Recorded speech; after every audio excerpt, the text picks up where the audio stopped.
శుభకార్యాలకు పూజార్ల కోసం వెతుకుతున్నారా? పూజారీస్.com లో అతి తక్కువ ధరలకే పూజార్లను ముందే బుక్ చేసుకోండి. వెంటనే కాల్ చేయండి.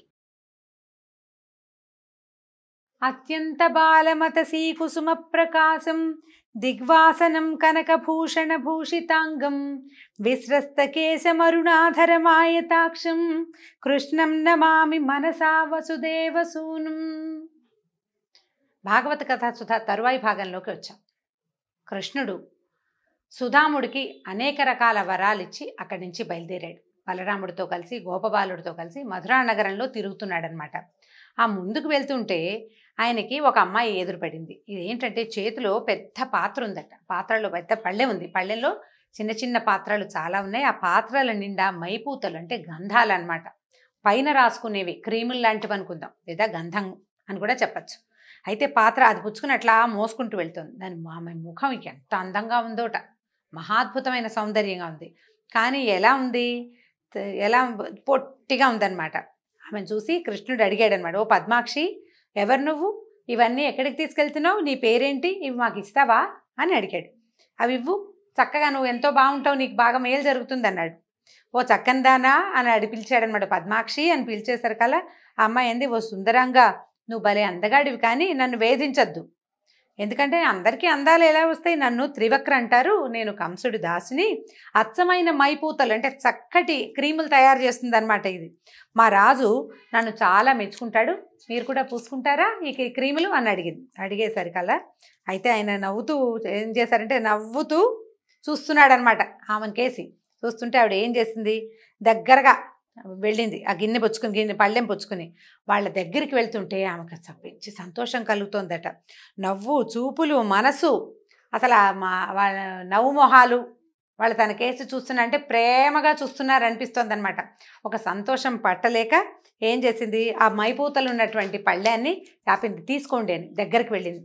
వెళ్ళేసరికల్లా ఏం చేశాడు, తీసుకుని చేతులు రాసుకున్నాడు అనమాట. చేతులకు రాసుకుని ముఖానికి రాసుకున్నాడు, ఒకళ్ళకొకళ్ళు రాసుకున్నాడు. చల్లగా ఉంది, ఎంత బాగుందో వాసన అనుకున్నారు. నున్నగా ఉంది, నునుపుగా అయింది. అది రాసుకునేసరికి చెయ్యి నున్నగా అయింది.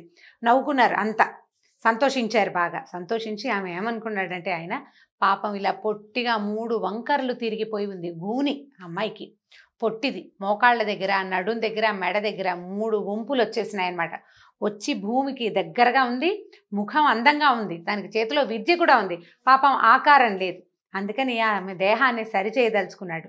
ఏం చేశాడట, కాలు జాచి ఆమె నుంచుంది కదా, పాదం మీద కాలు పెట్టాడట. పాదం మీద కాలు పెట్టాడు. కాళ్ళు పెట్టి తొక్కి పట్టాడు. తర్వాత 2 చేతి వేళ్ళని తన 2 చేతులతోటి ఆమె గడ్డాన్ని ఇట్లా పట్టుకుని ఇట్లా పైకి లాగాడట. కింద పాదాలు ఉన్నాయి కదా, అవి ఏం పాదాలండి? భూమి ఆకాశాలని ఏకకాలంలో ఆక్రమించగలిగిన మహాద్భుత పాదాలు. వాటితోటి ఆమెను నొక్కి పట్టి 2 చేతులతోటి పైకి లాగాడు. మెడ పట్టుకుని గడ్డం దగ్గర పట్టుకున్నాడు అనమాట. లాగేసరికల్లా ఈ మొత్తం దేహం, ఈ వంకర టింకర్లుగా ఉన్న దేహం సాదాగా పైకి సాగి కృష్ణుడంత ఎత్తు వచ్చేసిందిట. అంత ఎత్తు వచ్చేసింది. ఆయన పాదాలే పాదాలు, చేతులే చేతులు. భూమిని తీసుకొచ్చాడు సముద్రంలోంచి. అటువంటి చెయ్యి, బలిచేతి దానం తీసుకున్నాడు ఆ చెయ్యి.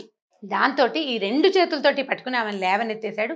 ఒకే ఒక క్షణంలో మహాద్భుతమైన సౌందర్య రాశిగా అయిపోయింది. అమ్మాయికి ముఖం అందమైనదే, ముఖవర్చస్సులో సమస్య ఏం లేదు. శరీరమే త్రివక్రగా ఉంది. ఈ త్రివక్రగా ఉన్నటువంటి కుబ్జా స్వరూపాన్ని మహాద్భుతమైన మెరుపు తీగలాగా చేసేసాడు క్షణంలో. ఇట్లా తనని ముట్టుకుని ఇట్లా సాగదీసేసరికల్లా అమ్మాయి అసలు కళవళ పడిపోయిందనమాట. తన ఎదురుగుండా ఉన్నటువంటి మన్మథాకారుడైన ఈ కుర్రవాణ్ణి చూసి, మా ఇంటికి రా, నా దగ్గరికి నాతో పాటు ఉందుగానని చెప్పి ఆయనకు పైన ఉత్తరీయం వేసుకున్నాడు. ఆ ఉత్తరీయాన్ని పట్టుకుని లాగిందట, నాతో ఉండమని. అడిగేసరికల్లా నవ్వుతూ చెప్పాడనమాట. బలభద్రుని చూశాడు, ఇదిగో ఈ అమ్మాయి కూడా లైన్లోకి వచ్చిందని చెప్తున్నాడు అనమాట. వాళ్ళ అన్నయ్యని చూసి నవ్వుతూ ఏమన్నాడంటే, చంద్రముఖి, నేను వచ్చిన పని అయ్యాక మీ ఇంటికి వస్తానని చెప్పాడు. ఆ పని అవ్వాలి కదా, నేను వచ్చింది ఏమిటి, వచ్చిన వ్యవహారం వేరు. ఆ వ్యవహారం చూడకుండా ఇట్లా అమ్మాయిల వెనకాల వెళ్ళిపోతే ఎట్లా? అందుకని వచ్చిన పని అయ్యాక నీ దగ్గరకు వస్తానని చెప్పాడు. చెప్పి ఆమెను పంపించేసి ఈ వెళ్తున్న దారిలో పుర ప్రజలు ఒక్కొక్కళ్ళు పట్టుకొచ్చి తాంబూలాలు ఇస్తున్నారు. పువ్వుల దండలు, చందనాలు, మెళ్ళో చందనపు దండలేస్తారు, పువ్వుల దండలేస్తారు. ఆనందం పట్టలేకపోతున్నారు పుర ప్రజలు చాలామంది. ఆయన చూసి సమ్మోహనానికి, అంటే ఆ సమ్మోహనంగా ఉన్నటువంటి రూపానికి లోబడిపోతున్నారనమాట. సరే క్రమంగా ఇలా వెళ్తూ వెళ్తూ ఏం చేశాడు, ఒక ధనుశాల ఉంది అక్కడ, అంటే ధనుసుల్ని అట్టెపెట్టే శాల ఉంది, అక్కడికి వెళ్ళాడు. వెళ్ళేసరికల్లా అక్కడ ఒక పెద్ద విల్లు ఉందట.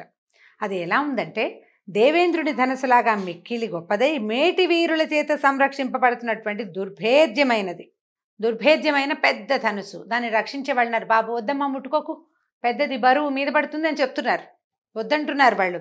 దాన్ని ఏం చేశాడు, దాన్ని తనతో పాటు ఉన్నారు, అన్నయ్య ఉన్నాడు, ఇంకా గోపాలుడు, కొంతమంది ఆయన చుట్టాలు కూడా ఉంటారు కదా అందులో.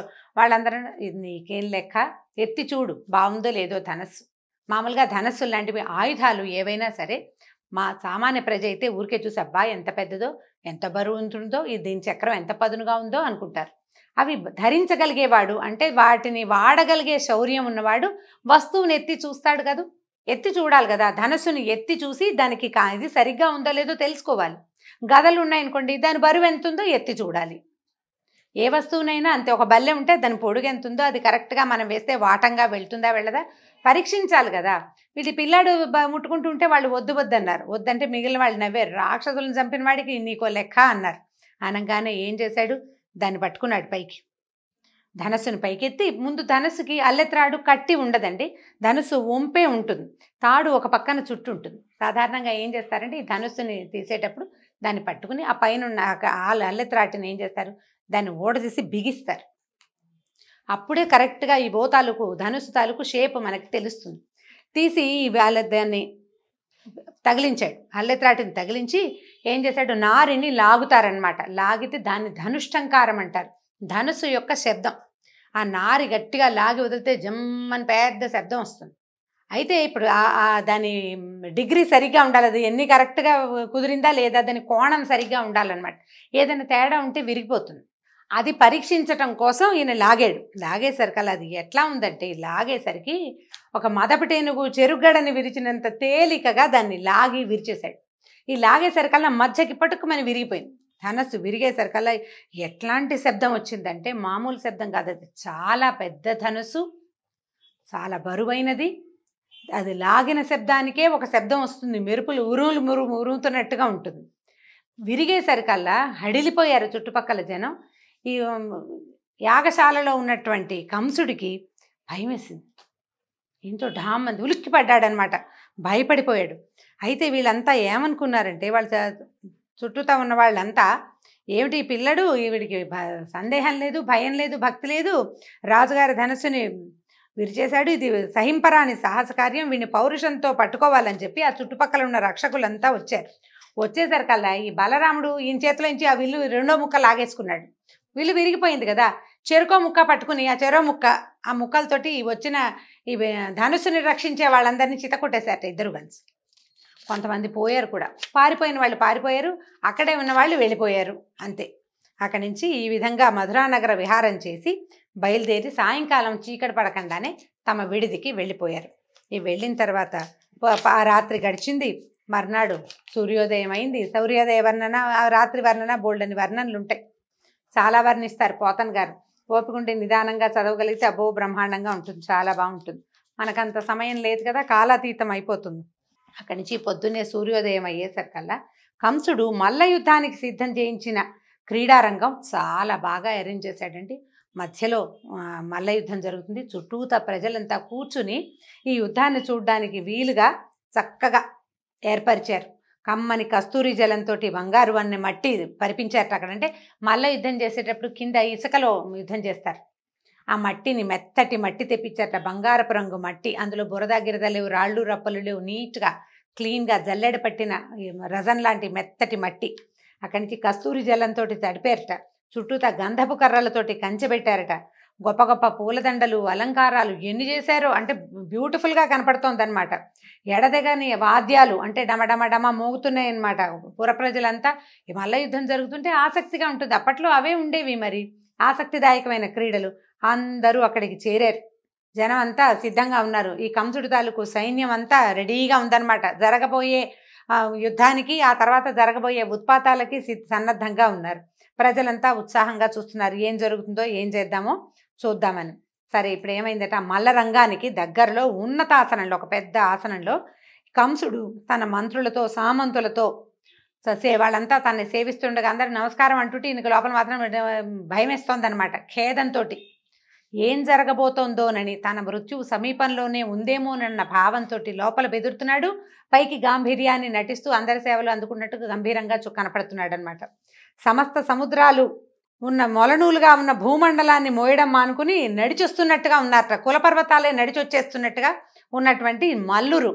అంటే మామూలుగా ఈ మల్ల యోధులు అనేసరికల్లా వీళ్ళు ఏదో సన్నగా బాడీ బిల్డింగ్ వాళ్ళ ఉంటారండి. మంచి నడకొండల్లా ఉంటారు. మనిషిని చూసేసరికి వాడే ఒక నడుస్తున్న కొండలా ఉంటాడు. ఎలా ఉన్నారంటే భూమిని కులపర్వతాలు మోస్తాయని చెప్తారండి. ఈ కులపర్వతాలు అంటే 8 దిక్కుల్లోనూ 8 ఏనుగులు దిగ్గజాలు పైనుంచి పట్టుకుంటాయని, కులపర్వతాలు కింద నుంచి మోస్తాయని మనకి శాస్త్రంలో అట్లా చెప్పబడింది. ఇవి కాకుండా కింద నుంచి ఆదిశేషువు ఇట్లా లేపి పెడతాడు అని. పర్వతాలని భూధరాలు అంటారు. అంటే కొండ ఈ భూమిని మోస్తాయట. ఆ కులపర్వతాలు ఏవో కొన్ని ఆ పని మానేసి ఇక్కడికి వచ్చినట్టు కనిపిస్తున్నాయట. ఎవరెవరున్నారు చూడండి. చాణూరుడు, ముష్టికుడు, శలుడు, తోసలుడు తమ వాళ్ళ తాలూకు గురువుల్ని వెంట పెట్టుకుని, అంటే ఈ మల్ల యోధులకి పాఠం చెప్పిన గురువు గారులు ఉంటారు కదా, వాళ్ళు కూడా వస్తారు. యోధుడు అంటే వాడు ఒకడే రాడు, వాడికి పరివారం ఉంటుంది. మనం కూడా చూడండి రెజ్లింగ్ కాంపిటీషన్స్ చూస్తామా, ఒకడు ముసుగేసుకుని నడిచేస్తుంటాడు ఆ రెజ్లర్. ఆయన వెనకాల పక్కన సేవించేవాళ్ళు ఒక 3-4 విసిరి కరబెట్టి విసిరేవాడు, మంచినీళ్ళు ఇచ్చేవాడు, 5-6 వస్తారు. అట్లా వీళ్ళకు కూడా ఒక్కొక్కళ్ళకి ఒక 6-7 ఉన్నారు. వాళ్ళ సొంత గురువులు, తర్వాత శిష్యులు. మంచినీళ్ళు అందించేవాడు, వస్త్రాలు సరిచేసేవాడు, తర్వాత ఏమో ఈ నోట్లో ఏదైనా పళ్ళకి తగలకుండా పెట్టేవాడు, ఆభరణాలు సరిచేసేవాళ్ళు. ప్రతివాడికి ఒక పరివారం ఉంటుందన్నమాట. ఈ పరివారంతో సహా వస్తున్నారు లోపలికి. వస్తుంటే ఎట్లా ఉందంటే డమా డమా డమా శబ్దాలు వస్తుంటే వీళ్ళకి స్వాగతం చెప్పడానికి కూడా ఏదో మంగళ వాయిద్యాలు అవి మోగించరు. ఈ మల్ల యుద్ధాలు అవి అప్పుడు స్మూత్గా ఉండదు. ఉద్రేకాన్ని కలిగించేటువంటి శబ్దాలు, డోలు లాంటివి, అంటే డప్పులు లాంటివి. ఆ శబ్దాలకి ఇంకొంచెం మంచి ఉత్సాహభరితంగా గబగబా నడుస్తూ వీళ్ళంతా చేరుకున్నారు. నందురు మొదలైన గోపాలుడంతా వెళ్ళి రాజును దర్శించి కానుకలు సమర్పించారు. వీళ్ళు తెచ్చారు కదా బోల్డ్ కానుకలు, అవన్నీ సమర్పించి ఎవరికి అప్పచెప్పాల్సిన వాళ్ళకి అప్పచెప్పేసి ఆయన ఆజ్ఞతోటి పెద్ద పెద్ద ఆసనాల మీద వరుసగా కూర్చున్నారు. సరే, బలరామకృష్ణులు కూడా చక్కగా అలంకరించుకున్నారు. ఇక్కడ ఈ జట్టీలు, భేరీ, నినాదాలు, పై అని పెద్ద పెద్ద సౌండ్లు వస్తున్నాయి. ఈ డమడమా మోగుతుంది. వీళ్ళకు కూడా ఉత్సాహం వచ్చింది, పిల్లలకు కూడా. ఆ మల్లరంగం చూద్దాం అనుకున్నారు. సరే, జంకు గొంకు లేదు. వాళ్ళకేం జంకు, భయం భక్తి ఏం లేవు అక్కడ. భయభక్తులు ఎవరికి ఉండాలండి? భయపడాల్సిన వాడికి భయభక్తులు ఉండాలి. ఏ భయము లేనివాడి, అంటే అభయం ఇచ్చేవాడికి భయభక్తులు ఎందుకుంటాయి? వాడికి ఏం ఉండక్కర్లేదు. బ్రహ్మాండంగా చూస్తున్నారు. ఎంత బాగుందో చూద్దామని ఏం చేశారట, ఈ రంగస్థలానికి వెళ్ళే దారిలో వాకిలి దగ్గర పెద్ద ఏనుగుందటండి. కువలయాపీఠం దాని పేరు. మొదట చెప్పుకున్నాం మనం. ఈ ఏనుగును చూసేసరికి అది ఎట్లా ఉందంటే మామూలువి ఒక 100 ఏనుగుల బలం ఆ ఒక్క ఏనుగుకే ఉన్నట్టుంది.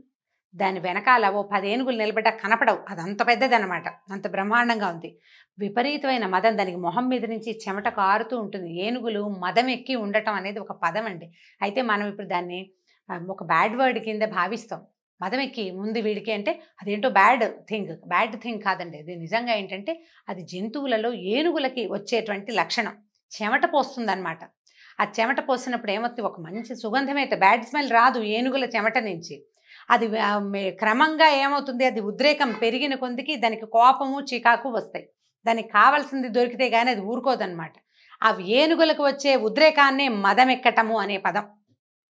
అంటే మన మానవులకి కూడా అలాంటి పిచ్చి ఉద్రేకం, ఒళ్ళుపై తెలియనితనం వస్తుందని చెప్పడం కోసం ఆ పదాన్ని మనం రూఢ్యర్థంగా వాడుకుంటాం. కానీ అది ఏనుగుల విషయంలో వాడవలసిన పదం. అక్కడి నుంచి ఇది మొహం మీద నుంచి చెమట కారుతుంది. మంచి తిక్క మీద ఉందన్నమాట. దాన్ని అక్కడ కనపడేసరికల్లా ఏమన్నాడు, ఈ గుమ్మానికి అడ్డంగా నుంచోబెట్టారు. దాన్ని లోపలికి రావాలి కదా. వస్తుంటే, ఓ మావటి, నువ్వు మా వైపు నువ్వు ఏనుగుని తోలాల్సిన పని లేదు, వెనక్కి మరలించు. మా వైపు ఎందుకు తోలుతున్నావు? ఏనుగుని మరలించు వెనక్కి అని గట్టిగా మాట్లాడాడు. ఈ మాట్లాడిన శబ్దం ఎలా ఉందంటే మేఘ గంభీర ఘోష అని చెప్తారు. విష్ణుమూర్తి తాలూకు శబ్దమే ఆయన మాట్లాడితే ఉరిమినట్టు ఉంటుందిట. మేఘంలో నుంచి వచ్చే శబ్దంలాగా ఉంటుంది. ఈ బాలక ఆ రూపంలో ఉన్నప్పటికీ ఆయన కంఠానికి ఏమీ తేడా లేదు. అదే గొంతు. ఆ మేఘ గంభీర స్వరంతో, మా వైపు ఎందుకు తిప్పుతావు, ఏనుగుని వెనక్కి తిప్పు.